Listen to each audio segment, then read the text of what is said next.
모임에서 나오는 각종 이야기들은 최해병 얘기만 한 게 아니에요. 이게 어디로 튈지가 몰라. 3부 체크해보고. 박정훈 전 해병대 수사단장 측 변호인은 도이치모터스 주가조작범 이모 씨와 임성근 전 해병대 1사단장이 아는 사이라는 것에 대한 추가 증거가 있다고 말했습니다. 해당 부분은 굉장히 흥미로운 부분까지 추가로 말씀하셨는데 짧은 영상 보시고 이어가 보겠습니다. 추가 증거에 의해서 이것이 조작인지 아니면 아닌지는 극명하게 갈리는 거 아니겠습니까? 추가 증거가 있습니까? 저희는 있습니다. 카톡 외에 다른 추가 증거. 그러니까 그럼요. 카톡은 이런 거예요. 말하자면 예. 두 사람은 처음에 어떻게 만났을까 정도예요. 예. 어떤 추가 증거인지 이후에- 혹시 힌트를 좀 주실 수 있습니까? 그건 지금 단계에서는 이제 수사상 필요 때문에 말씀드릴 수는 없으나 네, 이런 상황에서도 후한무치하게 경찰은 임성근을 무혐의로 봐주고 국민들을 더욱 격노하게 만들었습니다.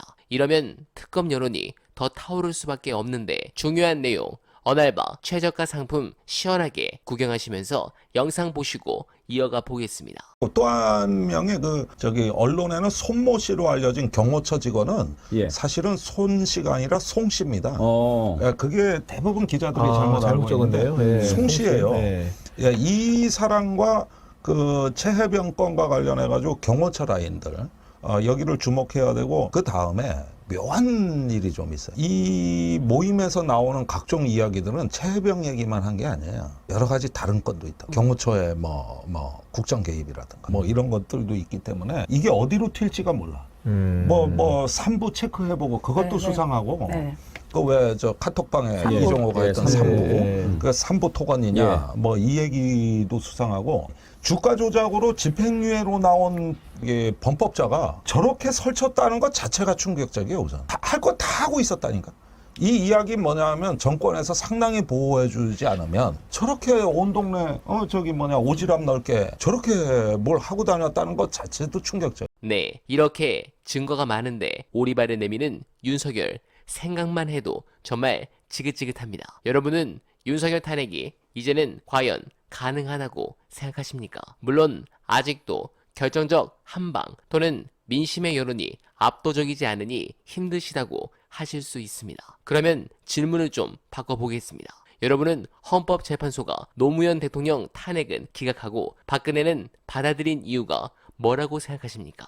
물론 법적인 부분에서 노무현 대통령은 현저하게 법률 위반이 적고 박근혜는 차고 넘쳤지만 저는 헌재에서 인용된 결과가 꼭 법적으로 된 것이다 라고 보지 않습니다. 최고위직 정치인이자 선출직 공직자인 대통령의 탄핵은 위헌, 위법 정도보다는 민심의 향배로 좌우된다고 저는 생각합니다. 대통령 탄핵도 결국 민심에 달린 것입니다. 결국 용사는 이러한 역사에서 교훈을 얻어야 할 것입니다. 그런데도 최근 윤석열과 대통령실 사람들의 발언과 태도를 보면 그럴 생각이 전혀 없는 것 같습니다. 하는 행동과 발언은 상식과 동떨어진 인식이고 그들은 더욱 국민의 경로에 휘발유를 끼얹고 있습니다. 특히 오늘 경북경찰청이 최해병 사건 수사 결과를 발표하는데 촬영 불가, 녹음 불가의 비공개로 발표했습니다. 뭘 숨기려고 무엇이 두려워 비공개 발표를 하는 걸까요? 윤석열 정권의 행태는 왜 이리 당당하지 못할까요? 국민은 이미 알고 있습니다. 윤석열 정권의 끝은 아주 비참하고 더러울 것을 말입니다. 그 장면을 반드시 제 입으로 여러분들의 귀에 쩡쩡하게 울려 퍼질 수 있도록 그날을 기다리겠습니다. 오늘도 행복한 하루 보내십시오. 고맙습니다.